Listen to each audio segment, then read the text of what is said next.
Secretary, thank you so much for your time. So we just got the data, have been digesting over the past 30 minutes. The jobs number came in higher than expected at 275,000 jobs, but the unemployment rate ticked higher to 3.9%. Can you explain that divergence to us? That's right. So the jobs numbers continue to be very strong. The 3-month average is actually 265,000. So, we look at trends as much as we look at monthly numbers. And on that, the unemployment rate remains under 4% for over 2 years now. That's the longest stretch in 50 years. So as the president noted yesterday, last night, the economy remains strong. The union remains strong. We're moving things in the right direction, and we have more work to do, and we'll continue to do it. Right, but we've had revisions as well, and that's going to be tempering some of this hot labor market. So revisions were down for January by 124,000 jobs. So is this job market not as strong as you were expecting and anticipating? No, I mean, the job market is stronger than anyone really predicted. Again, let's go back to, when the president first came into office and all predictions were of, recession and crisis and crash. None of that has materialized. That doesn't happen by accident. It happens through leadership and strong economic policies. And, we're seeing that month over month. The revisions are a feature of the numbers. We put out numbers every month so that we can have a picture that tells us what's going on in the economy, and then we revise them to make sure that they're accurate. And that's why we look at, again, not just what happens each month, but over time. And our over time figures demonstrate strong, steady, continued growth. Exactly what we want to see. It feels like the very definition of a soft landing.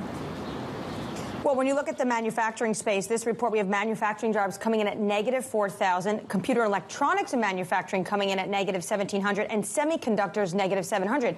President Biden last night was touting manufacturing jobs. But when you look at the manufacturing space, when he last spoke at the State of the Union, he's only added about 70,000 in that manufacturing space. Do you think this shift towards more manufacturing in the United States is starting to stall? No, I don't think it's stalling at all. I think it's just taking off. So many of the investments that the president helped to get across the line with Democrats in Congress are really just coming to fruition now, right? They're gonna hit the ground in 2024. But then, how do you explain the negative read on manufacturing jobs in this report? Well, again, overall, the manufacturing jobs are up. It's up over 700,000 since the president came into office. And he has been very clear that there's no reason why we can't make things in America, right? We invented semiconductors here. We're going to make them here. And so those factories have to be built. Those jobs, are still to come. But his vision for an America in which we can build things here, resilient, make our supply chain more resilient, and create good jobs, including good union jobs in all communities. That is what the monthly numbers show. It's definitely what the overall trends show. When you look at where jobs were created, it's coming from the federal government, 9,000, state jobs, 5,000, the local, 38,000. Actually, we haven't seen a drop in government payrolls on a monthly report since August of 2022. Do you think the expansion of government is partly responsible for keeping this labor market where it is? Well, so the job growth numbers are really much more broadly, it represents much broader industry change than that. We saw big changes in healthcare, right? Hospital jobs were high. We saw an uptick in transportation and warehousing, in social assistance, in restaurants and bars. So it is a story both of private sector growth and of government growth. Even if you take the government out, the total growth is of over 200,000 this month just in the private sector jobs alone.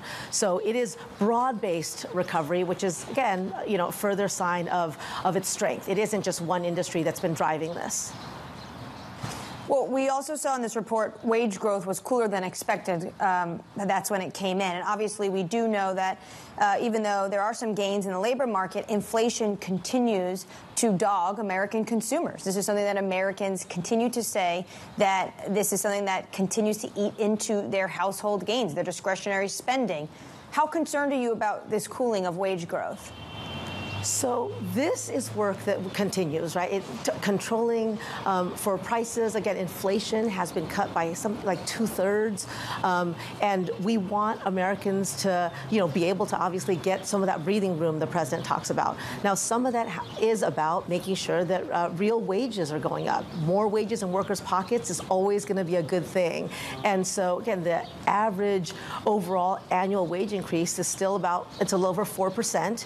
It exceeds inflation, which means that we can both have lower prices so that Americans feel less stressed about what they have to pay for basic things, but also higher wages, which is about, making sure that people can have family-sustaining jobs. And those two things go hand in hand, and they certainly go hand in hand under President Biden's economic agenda. And we are, again, seeing all of those trends in that direction. Doesn't mean we don't have more work to do. We do, but we're going to stay at it.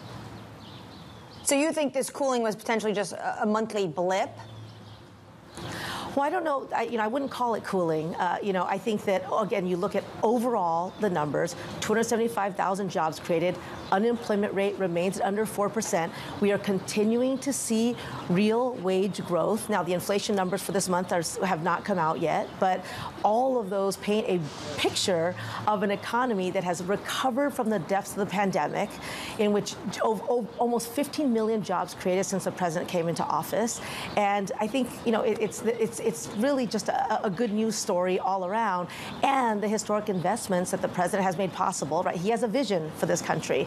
It's not going to be built overnight, but we've certainly seen gains over the last 3 years, and we'll continue to see them as the policies that we've put into place really start to come to fruition. That's, it's a story of continuing improvement and progress and meeting the challenges across the country.